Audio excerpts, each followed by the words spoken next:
Black Mirror's fourth season hasn't even aired yet, but fans are already starting to parse out Easter eggs from the preview. And if it's anything like the seasons before it, the new season should be filled with them. But before we get to the new season, let's take a look back at some of the most interesting references Black Mirror has made so far. The Waldo Moment. Black Mirror Easter eggs first started appearing in Season 2's The Waldo Moment, the story of a failed comedian whose character becomes the face of a global movement after a talk show outburst. The episode harks back to the very first Black Mirror installment, the National Anthem, which was infamous for the scene in which British Prime Minister Michael Callow has, intimate relations with a pig on live television in order to save the life of a kidnapped royal. Naturally, both episodes feature a lot of news reports, and The Waldo Moment marked the first time fictional network UKN reappeared, the channel that beamed Piggate across the nation and around the world. Look a little closer and you'll notice both episodes also feature the same news bulletin declaring that an unrelated character has been cleared of wrongdoing following a paparazzi scuffle. The Waldo Moment also contains an Easter egg linking it with 15 Million Merits, which featured characters trying to escape the life of an energy production drone by winning a talent competition. In that episode, contestant Abi Khan failed to impress the judges with her vocals, but they did envision a future for her in the adult film industry. So to be a singer, you've got to be truly exceptional. Yeah. As a wink to that development, in The Waldo Moment, a digital billboard shot of her can be seen next to an image of Waldo. White Christmas. A few months before Mad Men's final episodes aired, actor Jon Hamm decided to hop from the 60s business world into the dystopian future by way of Black Mirror's holiday episode, White Christmas. In the episode, he plays a man with a much more sordid past than Dick Whitman, who's cooperating with police on another case to get his own criminal sentence reduced. As he makes acquaintances with another character, we get some small talk containing a wink to his star-making role. My job was completely different. You never guess what that was.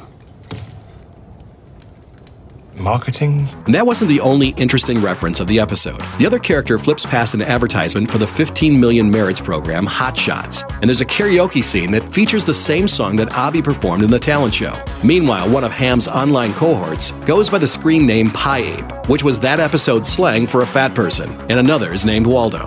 Meanwhile, fictional news network UKN makes another comeback in the episode, this time to inform viewers that the court has rejected an appeal of Victoria Spillane. You might remember her as the woman from Season 2's White Bear, who has her memory wiped nightly and is forced to relive a single day of torment indefinitely, as punishment for her part in the demise of a child. White Christmas might have seemed like a Santa-friendly episode, but the showrunners were clearly working with the Easter Bunny to make all these references. Nosedive. Another nod to the disgraced Prime Minister arrives in Season 3's premiere episode, Nosedive. The episode is a satire about a social media climber who's terribly obsessed with the popularity of an old friend. As she checks her profile, we see a status update from Michael Callow pop up, which reveals that he's just gotten thrown out of the zoo again. Looks like they don't trust him around livestock anymore. Later, when Lacey is forced to ride a bus with fans of a show called Sea of Tranquility, it's also a reminder of the inaugural episode, because one of the show's special effects designers was hired by Callow's team to try and come up with a digital swine solution. Playtest.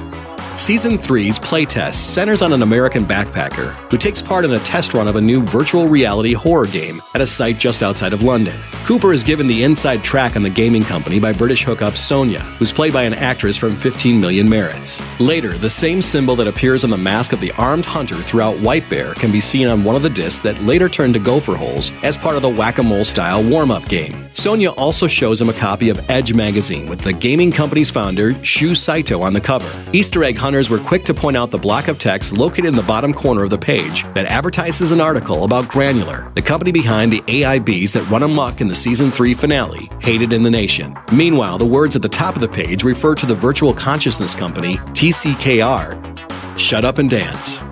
Season 3's Shut Up and Dance followed the plight of Kenny, who's coerced into committing various crimes by hackers who are blackmailing him. While he's being threatened by text, you can clearly see a sticker of our cartoon friend Waldo lurking on his desk. And when another target of the hackers opens a webpage to a story about her leaked private emails, you can see several callbacks to prior episodes on screen. First, there's the shamed former Prime Minister from the series premiere in the side column, announcing his divorce. And just below him is a courtroom sketch of Victoria Spillane from Season 2.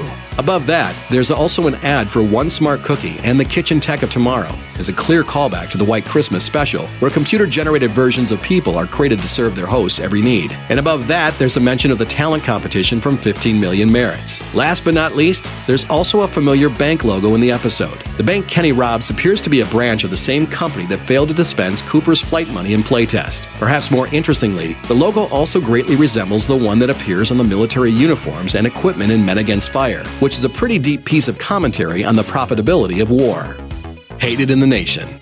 During the episode Hated in the Nation, policewoman Karen Park watches a UKN news report, and along the bottom of the screen runs a headline announcing the U.S. military's approval of the MASS project, the implants that allow the soldiers to take out targets in cold blood in Men Against Fire. It also tells us that cookies have finally been given human rights protections, which is welcome news after everything that went down in White Christmas. Meanwhile, the story centers on a madman's plot to use artificial intelligent pollination bees to assassinate people of the public's hashtag choosing. And who else do they want eliminated but Michael Callow himself? Meanwhile, some people are pleading for Victoria Spillane's freedom, while others want her in the ground. Interestingly, it turns out Karen's new partner, Blue Coulson, was instrumental in taking down Spillane's boyfriend, Ian Rannoch. The news also mentions that the gaming company from Playtest is revealed to be under investigation over the disappearance of a tourist. That's a clear reference to our poor pal Cooper. And Victoria Spillane has attempted to end her own life after continuing to be incarcerated at White Bear. Yikes. Here's hoping Season 4 is as loaded with callbacks as what we've seen so far. Thanks for watching. Click the Looper icon to subscribe to our YouTube channel. Plus, check out all this cool stuff we know you'll love too.